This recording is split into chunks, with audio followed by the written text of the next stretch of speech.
birch-bark notebook bleeds jagged lines. A mother confesses she fed her daughter theories too pure to survive.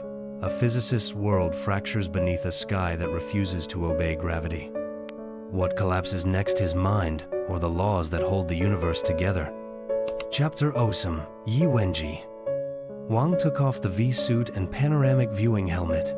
His shirt was soaked with sweat, as if he had just awoken from a nightmare. He left the research center, got into his car, and drove to the address given to him by Ding Yi, the house of Yang Dong's mother. Chaotic era, chaotic era, chaotic era. The thought turned and turned in Wang's head. Why would the path of the sun through the world of three-body be devoid of regularity and pattern? Whether a planet's orbit is more circular or more elliptical, its motion around its sun must be periodic. Total irregularity in planetary motion is impossible. Wang grew angry with himself. He shook his head, trying to chase away these thoughts. It's only a game. But I lost. Chaotic era, chaotic era, chaotic era. Damn it, stop. Why am I thinking about this? Why? Soon, Wang found the answer. He had not played any computer games for years, and the hardware for gaming had clearly advanced greatly in the interim. The virtual reality and multisensory feedback were all effects he had not experienced as a young student.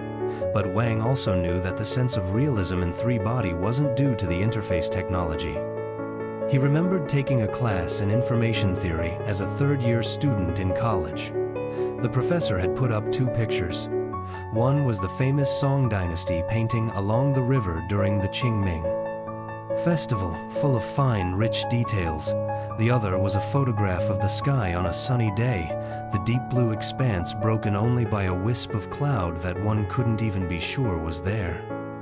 The professor asked the class which picture contained more information. The answer was that the photograph's information content, its entropy, exceeded the painting's by 1 or 2 orders of magnitude. Three-body was the same. Its enormous information content was hidden deep. Wang could feel it, but he could not articulate it. He suddenly understood that the makers of three-body took the exact opposite of the approach taken by designers of other games. Normally, game designers tried to display as much information as possible to increase the sense of realism. But three-body's designers worked to compress the information content to disguise a more complex reality, just like that seemingly empty photograph of the sky. Wang let his mind wander back to the world of three-body. Flying stars. The key must be in the flying stars. 1 flying star, 2 flying stars, 3 flying stars. What did they mean? As he had that thought, he found himself at his destination. At the foot of the apartment building, Wang saw a graying, thin woman, about 60 years old. She wore glasses and was struggling to go up the stairs with a basket of groceries. He guessed that this was the woman he had come to see. A quick greeting confirmed his guess. She was Yang Dong's mother, Ye. Wenjie. After hearing the purpose of Wang Miao's visit, she was grateful and appreciative. Wang was familiar with old intellectuals like her. The long years had ground away all the hardness and fierceness in their personalities, until all that was left was a gentleness like that of water. Wang carried the grocery basket up the stairs for her. When they got to her apartment, it turned out to be not as quiet as he had expected. 3 children were playing, the oldest about 5 and the youngest barely walking. Yi told Wang that they were all the neighbors' kids. They like to play at my place. Today is Sunday and their parents need to work overtime, so they left them to me. Oh, Nan, have you finished your picture? Oh, it looks great. Shall we give it a title? Ducklings in the Frere. Son? Sounds good. Let Granny write it for you. Then I'll put down the date. June 9th by Nan. And what do you want to eat for lunch? Yang, you want fried eggplant? Sure. Nan, you want the snow peas like you had yesterday? No problem. How about you, Mimi? You want some meat? Oh no. Your mom told me that you shouldn't eat so much meat, not easy to digest. How about some fishy instead? Look at this big fishy Granny bought, Wang observed Ye and the children, absorbed in their conversation. She must want grandkids, but even if Yangdong were alive, would she have had children? Yi took the groceries into the kitchen. When she re-emerged, she said, "Xiao Wang, I'm going to soak the vegetables for a while." She had slipped effortlessly into addressing him by an affectionate diminutive. These days they use so much pesticide that when I feed the children I have to soak the vegetables for at least 2 hours. Why don't you take a look in Dong's room first? Her suggestion, tagged on at the end as though it was the most natural thing in the world, made Wang anxious. Clearly, she had figured out the real purpose of his visit. She turned around and went back into the kitchen without giving Wang another glance, and so avoided seeing his embarrassment.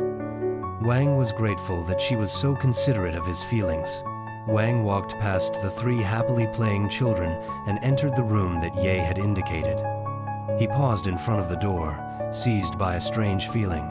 It was as if he had returned to his dream-filled youth.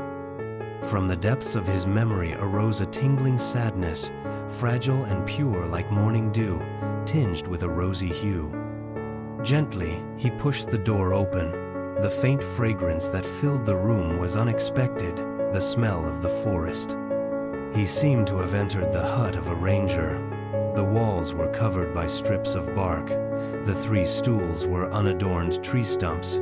The desk was made from 3 bigger tree stumps pushed together. And then there was the bed, apparently lined with Yura sedge from northeast China, which the locals stuffed into their shoes to stay warm in the cold climate. Everything was rough-hewn and seemingly careless, without signs of aesthetic design. Yangdong's job had earned her a high income, and she could have bought a home in some luxury development, but she chose to live here with her mother instead. Wang walked up to the tree stump desk. It was plainly furnished, and nothing on it betrayed a hint of femininity or scholarly interest. Maybe all such objects had been taken away, or maybe they had never been there. He noticed a black and white photograph in a wooden frame, a portrait of mother and daughter. In the picture, Yangdong was just a little girl, and Wenjie was crouching down so that they were the same height. A strong wind tangled the pair's long hair together. The background of the photograph was unusual. The sky seemed to be seen through a large net held up by thick steel supporting structures. Wang deduced that it was some kind of parabolic antenna, so large that its edges were beyond the frame of the photograph. In the picture, little Yangdong's eyes gave off a fright that made Wang's heart ache. She seemed terrified by the world outside the picture. Next, Wang noticed a thick notebook at the corner of the desk. He was baffled by the material the notebook was made of, until he saw a line of childish writing scrolled across the cover. Yangdong's birch, bark. Notebook. Birch was written in pinyin letters instead of using the character for it. The years had turned the silvery bark into a dull yellow. He reached out to touch the notebook, hesitated, and retracted his hand. "It's okay," Yi said from the door. "Those are pictures Dong drew when she was little." Wang picked up the birch, bark notebook and gently flipped through it. Yi had dated each picture for her daughter, just like she had been doing for Nan in the living room. Wang saw that, based on the dates on the pictures, Yangdong was 3 when she drew them. Normally, children of that age are able to draw humans and objects with clear shapes, but Yangdong's pictures remained only messes of random lines. They seemed to express a kind of passionate anger and desperation born out of a frustrated desire to express something not the sort of feeling one would expect in a child that young. Yi slowly sat down on the edge of the bed, her eyes staring at the notebook, lost in thought. Her daughter had died here, ended her life while she slept. Wang sat next to her. He had never felt such a strong desire to share the burden of another's pain. Yi took the birch bark notebook from him and held it to her chest. In a low voice, she said, "I wasn't good at teaching Dong in an age-appropriate manner. I exposed her too early to some very abstract, very extreme topics.